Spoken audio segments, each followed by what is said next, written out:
अस्सलाम वालेकुम जी। क्या हाल है दोस्तों, ठीक हो?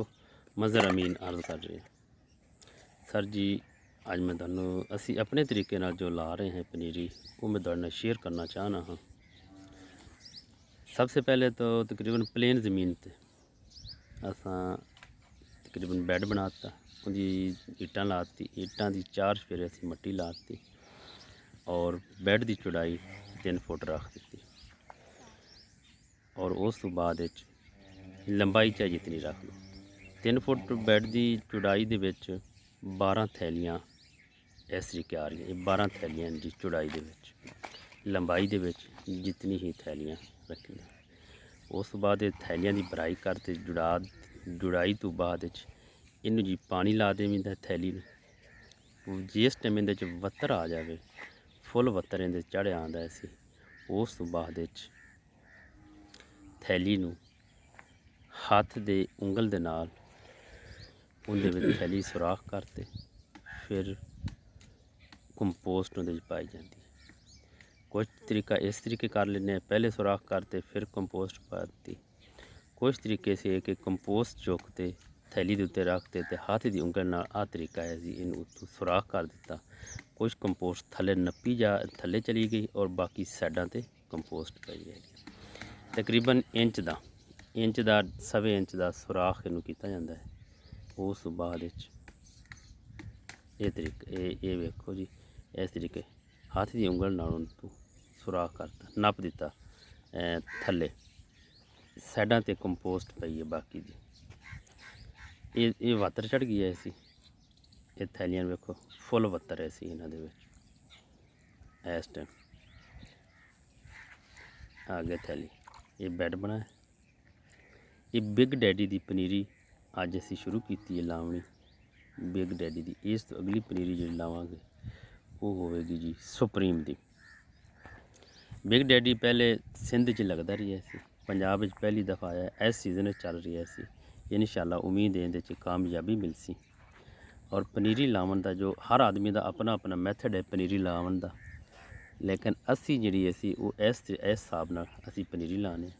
ये बैड है, आ पानी लाया था आदि जी। सर चेक करो जी, बिल्कुल स्लो कोशिश की है कि ये तरीका जिस तरीके ना असी खुद ला रहे हैं पनीरी, ये असी तुहाडे तक शेयर कर लीए ताकि हर आदमी नूं आसानी हो जाए। हाँ जी, ये खाली थैलियां दे विच पहले सामने आ रही है, इत्थे सामने इत्थे पहले हत्थ नाल सुराख कीता, बाद कंपोस्ट चुकते। कंपोस्ट जिहड़ी असी उहनूं असी इहदे विच बर्तन च पा के उहनूं पानी पा के बिल्कुल गिला कर दिता है। पानी च उहनूं भगोते ते फिर ला रहे हैं असी। उम्मीद है भी तुहानूं नज़र, कोशिश तो कर रहे हैं कि तुहानूं साफ नज़र आ जाए कितनी कंपोस्ट इहदे विच डालनी है असी। ते डालन तो बाद इनू सुराख करना है। ये तरीका है। कमेंट्स के जरिए नाल, वॉइस मैसेज के जरिए नाल ये तुसी इहदे ते पुछ सकते ने भी किस तरीके नाल है।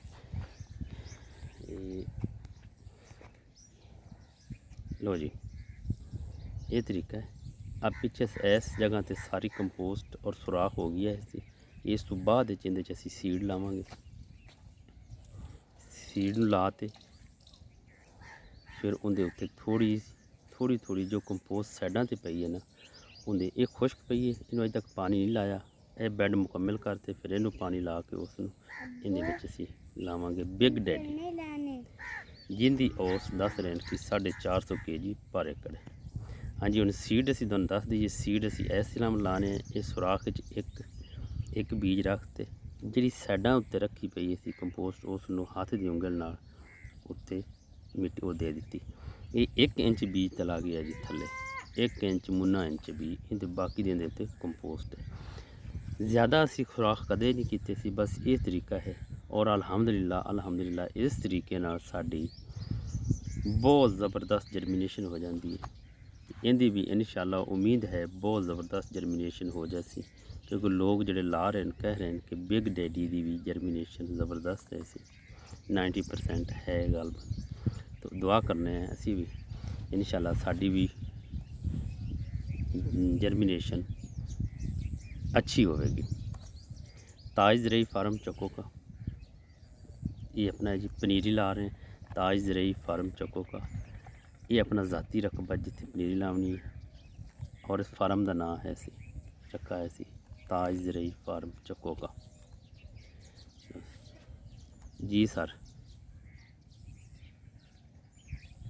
جی دیکھو اس طریقے سے تقریباً امید ہے بھی، کوشش تو کر رہے ہیں کہ دونوں اسی مکمل طور پہ سوراخ دکھائیے کتنا گہرا ہے۔